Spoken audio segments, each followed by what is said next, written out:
Hey guys, it's Finch here. I'm bringing you guys my week 4 game against SoulWind. So, for those of you that don't know, I came into this 3-0, he came into this 3-0. This is a pretty exciting battle. Um, so I was definitely looking forward to this. We're playing Saturday morning at 10 a.m. my time. It was a pretty rough week for me personally, but I was really excited about this team and pretty confident going into the battle.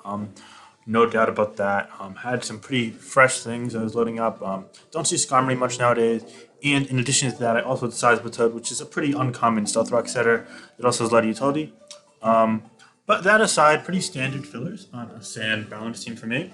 And Solomon, on the other hand, he's a fairly standard team as well, but he has 3 ground types, including Mamoswine, which actually poses quite a threat to me due to my lack of an ice resist. So definitely slight advantage Solomon there, but overall the matchup is certainly winnable, as he has 3 ground types and I have a Skarmory world.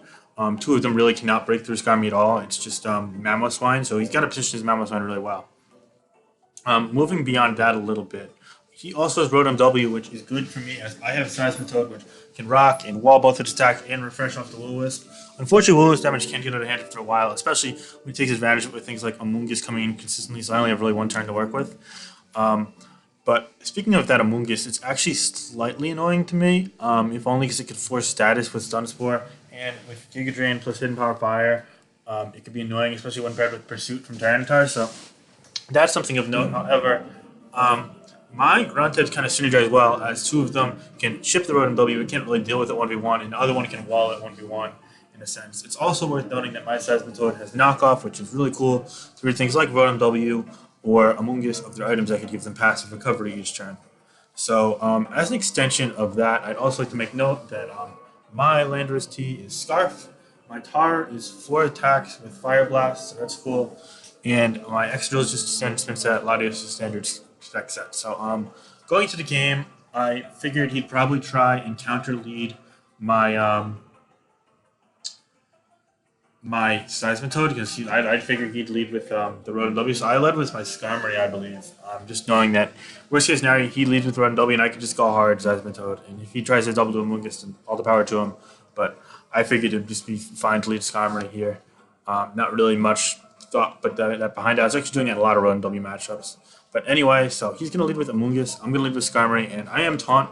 So I'm going to Taunt right off the bat. And he is going to go for Stun Spore, and I'm going to thwart that attempt, and then I'm going to get Spike Up.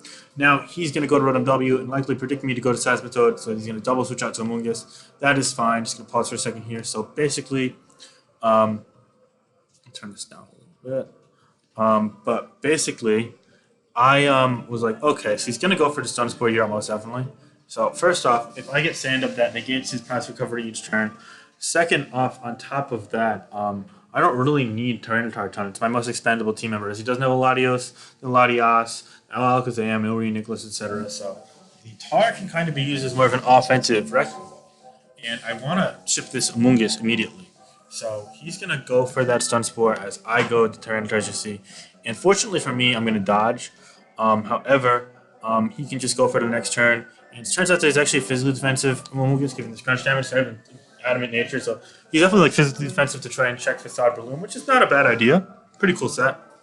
However, he connects in the first one, but then he goes for it again, and I don't understand going for it again at all.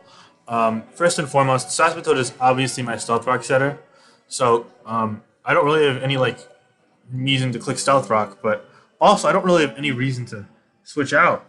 Crunch did 30 there, and getting damage off on Landorus T would be pretty huge for my Excadrill, as well as getting damage off on Rotom W. Him going to Mamoswine would just be handing me half health on his most important Pokemon in the game.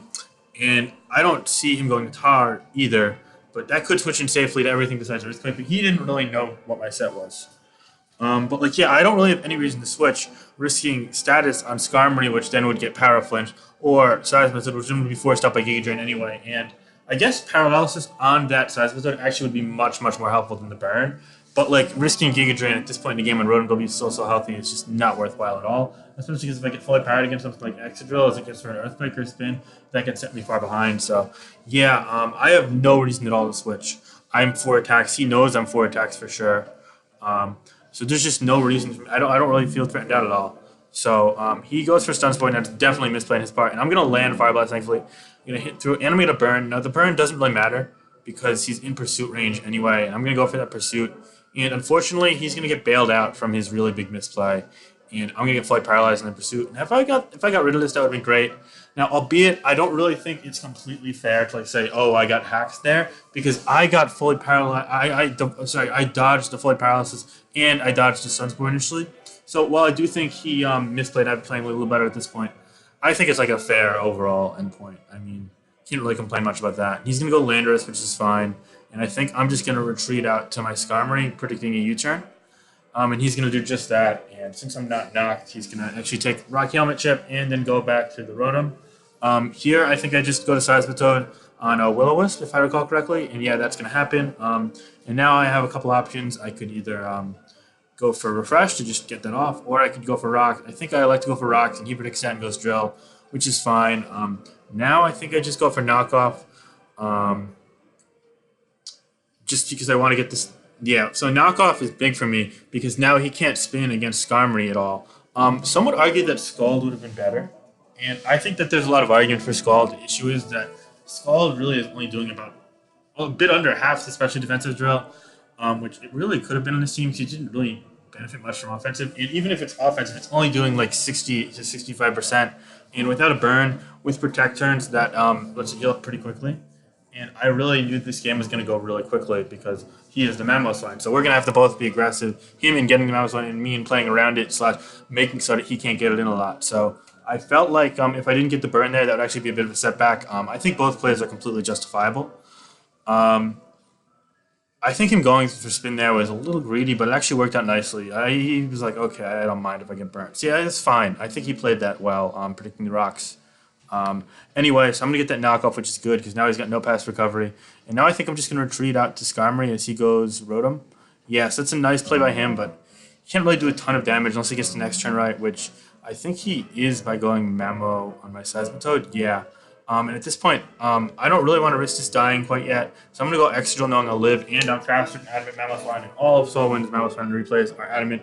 And now I'm just going to go for an Iron Head to try and see if he stays in. I see this choice band of damage. I'm going to get Chip on the Rotom, and now I'm going to get to heal up a little bit so I can avoid maybe Ice Shred range. He goes for a Volt Switch there. I know he goes for a Will-O-Wisp there, sorry. And I'm just going to actually elect to stay in. A couple people were wondering why, and I think this might have been a bit of a misplay on my part. See, I was just paranoid because I didn't want to go Seismitoad on an Amoonguss switch or a Mamoswine switch, and I kind of want to stop the bleeding and get momentum and cut my losses. So I'm actually just going to go for another Iron Head here, and thankfully for me, I'm going to nail a flinch. I don't know what he clicked here. Actually, no, I'm not going to. Oh, I didn't flinch. No, actually, he missed. But between flinch and mischance, I mean, it's almost a 50-50. And now instead of going for, I think I should have went for Protect there, but I was worried about a double switch. So I just went for another, just trying to chip this, because then at least he can't really do a ton. And that's just fine with me. And then I think I just go for another, because why not? And I do 25 to that Landorus, which is great. So yeah, I think I'm a little bit behind right now, but it's really manageable. I'm going to go Skarmory again, and he's going to U-turn, so I'm getting even more chip. And that chip on the Landorus is great. This is eventually that makes my own target threat. And now he's going to go for Icicle Crash. Thankfully for me, it's not going to flinch. I'm going to Roost just to scout what he locks into. And I know it does under half no matter what. And now I'm just going to fire off the Drill because no point. And I think from there, I'm going to get the opportunity to go to my Latios and try and revenge kill it. And he's going to go to Amoonguss, take that Surf, which is fine. The issue for me here is that this is a really rough trade because if I kill this, which probably should have been done before, he just goes Tar and he's going to take a Surf and he can pursue. He can take 2 Surfs probably if he has a good spread. Just remove me, and I basically just Amoonguss for a Latios, and this Tar wasn't really that valuable besides Latios, so that's not great. But I know I'm kind of forced to take it because I can't let anything else do anything. But he actually is going to make a misplay here and go Rotom, and let me tell you, that Rotom was super valuable because it's the only thing stopping Skarmory besides Mamoswine getting really lucky. And he's going to go to it, and I'm going to get the crit. And I was just so greedy because, the whole point of going Amoonguss there is so that you could let it go because you really don't need it anymore and then go to hard trap it. But instead, he's going to get greedy and give me a chance to either claim this kill.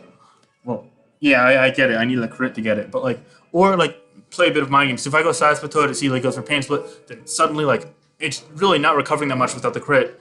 And on top of that, I could Refresh up or Rocks up. And Amoonguss is still ridiculously low, so it's not it's helpful anyway. And Amoonguss, the whole point of going Amoonguss there was just a fodder to get the pursuits. I just feel like he took an unnecessary risk. He got greedy and he got punished with that critical hit there. But yeah, that definitely was a piece of luck that favored me quite a bit. So yeah, as I said, I really can't complain that much about the luck.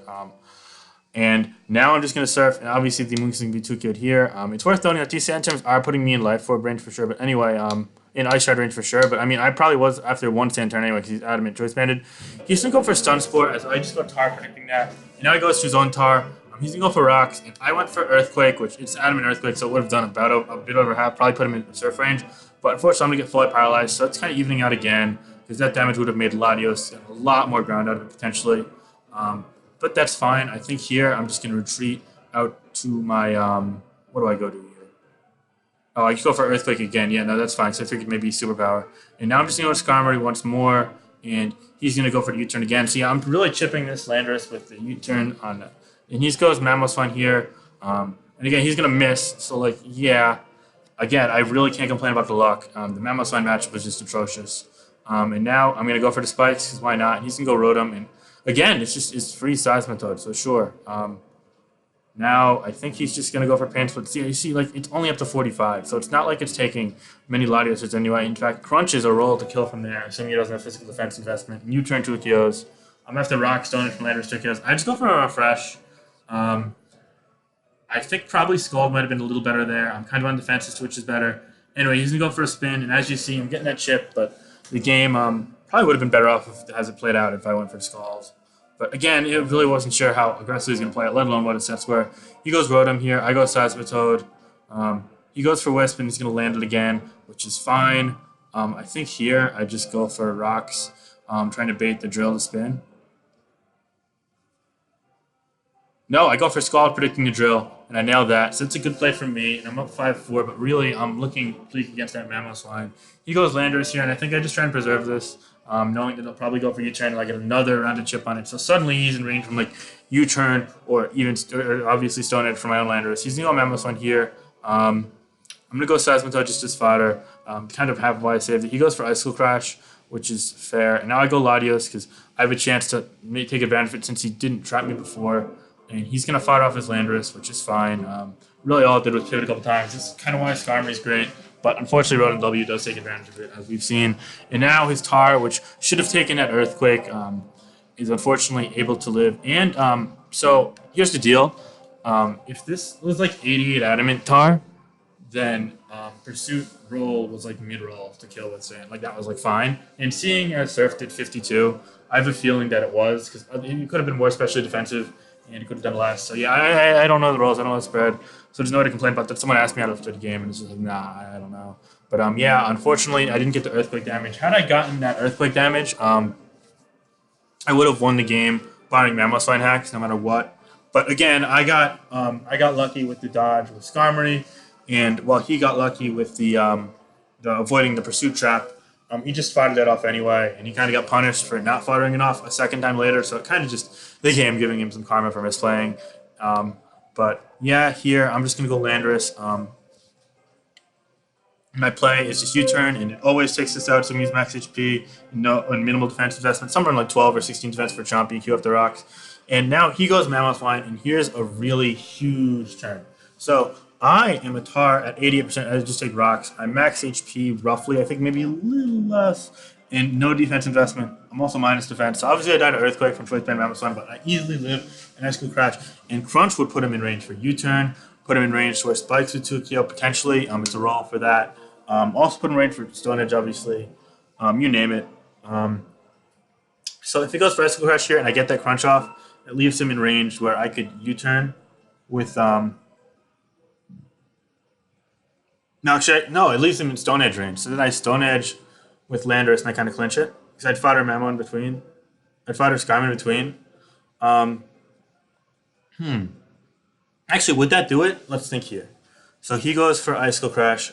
I'm done to 30. Then, he's at 45. So he gets a flinch. He doesn't get a flinch. Then I crunch. And then, let's say he kills me. And then I Stone Edge, it dies. Okay. So then you see the Hydro Pump. Yeah. So the game favors him regardless.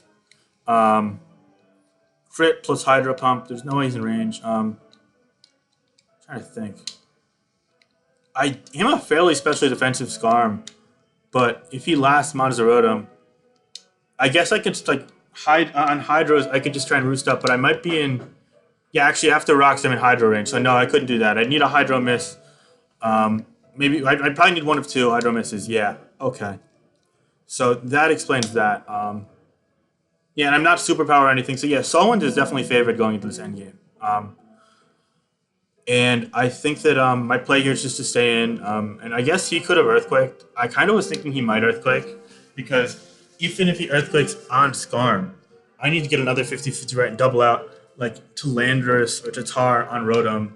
So yeah, I just figured I'd stay in, and I think that was the right play.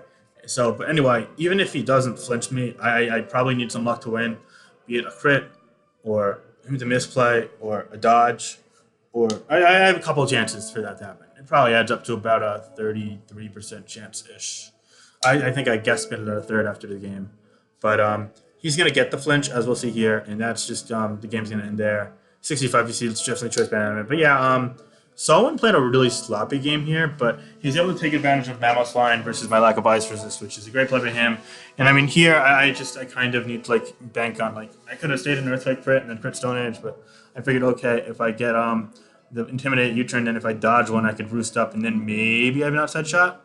And I do dodge one, in fact, but he's going to flinch the next one. And again, it's all evening out over time. And SoulWind, too, was definitely a bit more aggressive in the mid-game, but a bit more mistake-prone in the early game and the mid-late game to kind of give me chances. Again, was just able to be on the back of his trusty Mammoth line and emerge victorious. And yeah, I just go for Stone Edge here because it's the only thing to hit both of them. But he's just going to switch out, go for Ice Shard kill, but I missed the first Stone Edge, he gets a Hydro Pump. I mean, it doesn't matter. Different between a 1-0 and a 2-0. Really close game. Someone played great at some points and really sloppy at other points. Kind of mixed bag from him, but the Mammoth line worked wonders. I definitely was not well prepared for that, so that's on me 100%. And he was well prepared. So, hey, good game, well played by SoulWind. Definitely a nice showcase of his dominance in the black-white metagame right now. He advances to 4-0, and I'm going to fall to 3-1. But hey, I think I played a pretty mistake-free game aside from that extra sequence. So moving forward, I'm just going to keep doing my thing, and I think the wins will come. I'm playing Dice this week, so definitely a really exciting game. Going to be Wednesday at 6 p.m. Eastern Time, so I hope people are there for that. And I'll try to bring it on the channel as well. We'll see what happens. Of course, it just depends on my availability. But yeah, good game, and nice team from SoulWind. Well played. Peace.